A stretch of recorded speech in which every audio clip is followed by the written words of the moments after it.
ज्ञान 24 में सुमन शर्मा का प्यार भरा नमस्कार आप सभी को। आज हम जगन्नाथपुरी की रथ यात्रा की बात करने जा रहे हैं, जो कल से 1 जुलाई से शुरू होने जा रहा है। और ये रथ यात्रा साल में एक बार निकलती है, जिसमें कि भगवान जगन्नाथ अपने भाई बलराम और बहन सुभद्रा के साथ अपनी मौसी के घर जाते हैं।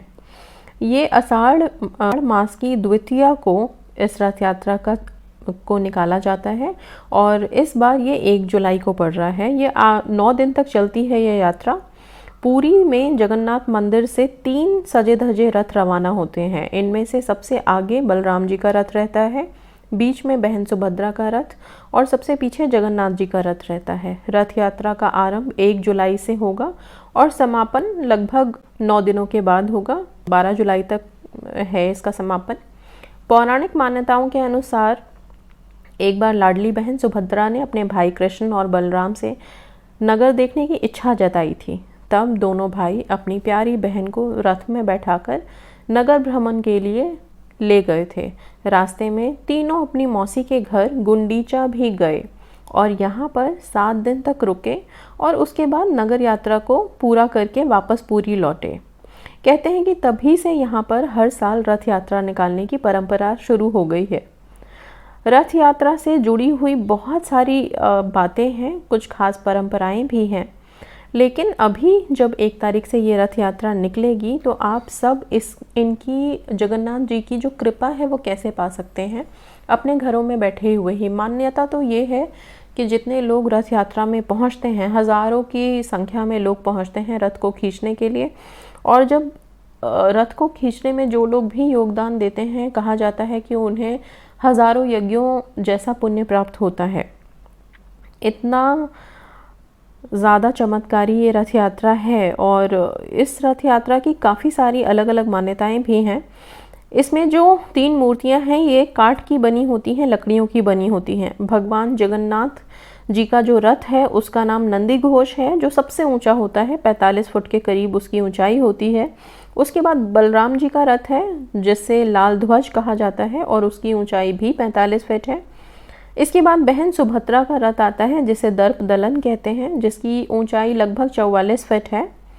तीनों रथों का रंग भी अलग अलग होता है। लाल ध्वज रथ का जो रंग है वो होता है लाल और हरे रंग का। दर्प दलन जो रथ है वो उसका रंग कुछ काले और लाल रंग मिला के होता है। और नंदी घोष जो रथ है जगन्नाथ जी का, उसका रंग पीले और लाल रंग का होता है। इस रथ यात्रा की तैयारी, इसके निर्माण का कार्य अक्षय तृतीया से ही शुरू हो जाता है और इसमें सिर्फ लकड़ी का इस्तेमाल होता है, सिर्फ और सिर्फ लकड़ी का इस्तेमाल होता है। ठीक है। 16 पहिए होते हैं भगवान जी के रथ यात्रा की, रथ की, और बाकी की दोनों रथों से भी बड़ा होता है। तो भगवान जगन्नाथ जी का जो रथ है वो बाकी दोनों रथों से भी बड़ा होता है।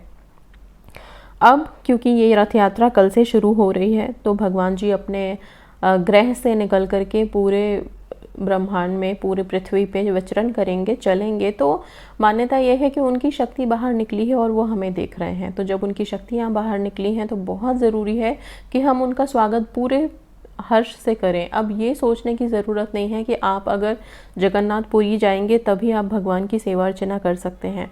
आप अपने घरों में बैठ के भी भगवान को भोग लगा सकते हैं, उनकी प्रार्थना कर सकते हैं।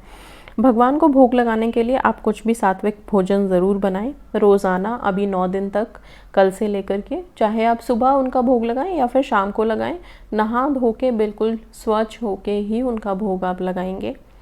भोग में आप मीठा रख सकते हैं, पूड़ी हलवा बना सकते हैं, कुछ भी सात्विक भोजन, बहुत शुद्ध तरीके से बना हुआ भोजन आप अपने घर में, जो कृष्ण जी की मूर्ति है, विष्णु जी की मूर्ति है, फ़ोटो है या लड्डू गोपाल हैं, उनको आप भोग लगाइए।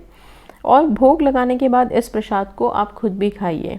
अगर जो लोग इस मंत्र को करना चाहते हैं, जो भगवान श्री जगन्नाथ जी का शुभ मंत्र है, इस मंत्र का जाप आप 108 बार कीजिए। आपकी जो भी मनोकामनाएं हैं, जो भी इच्छाएं हैं, वो ज़रूर पूरी होंगी। ये मंत्र है नीलांचल निवासाय नित्याय परमात्मने बलभद्र सुभद्राभ्याम जगन्नाथाय ते नमः। एक बार फिर से बता देती हूँ। नीलांचल निवासाय नित्याय परमात्मने बलभद्र सुभद्राभ्याम जगन्नाथाय ते नमः। तो ये तीनों का स्मरण आपको करना है और इनको नमन करते हुए भोग लगाएंगे आप। उस भोग प्रसाद को अमृत के समान मान के पूरे घर के सदस्य सभी मिलके खाइए और अपनी अपनी विनती प्रार्थना जगन्नाथ जी से कीजिए। जगन्नाथ जी की महिमा अपार है, हम सब जानते हैं और ये मान्यता भी है कि जगन्नाथ जी की जो ये मूर्ति है, जो काठ की मूर्ति बनी हुई है, इसके अंदर जो दिल धड़क रहा है वो श्री कृष्ण का दिल है।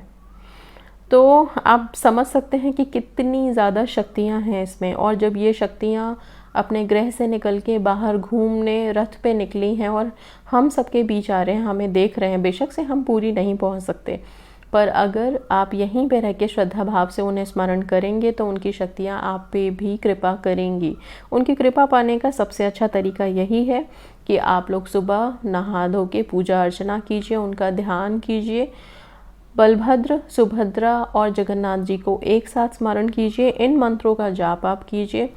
अभी 9 दिन जो ये चल रहे हैं, रथ यात्रा चलती रहेगी, भगवान बाहर हैं, उनकी शक्तियाँ बाहर हैं, आप उनकी कृपा पूर्ण रूप से पा सकते हैं। ठीक है, तो ये सिंपल सा है। आप जो भी है कल से अपना शुरू कीजिए, पूजा अर्चना शुरू कीजिए और भोग प्रसाद बनाइए, लगाइए और मंत्रों का जाप कीजिए। बहुत छोटे से उपाय बताए हैं मैंने, कोई ऐसा मुश्किल काम नहीं है जो आप नहीं कर सकते हैं। और इसके साथ जय जगन्नाथ जी की, जय जगन्नाथ जी की, इसका जाप करते ही रहिए। 9 दिन तक अपने मन में जगन्नाथ जी का स्मरण चलने दीजिए, उनका नाम, उनका जाप चलने दीजिए। और बस इसी के साथ विदा लेती हूँ। जगन्नाथ जी की कृपा आप सब पे रहे, आप सब खुशहाल रहें। धन्यवाद।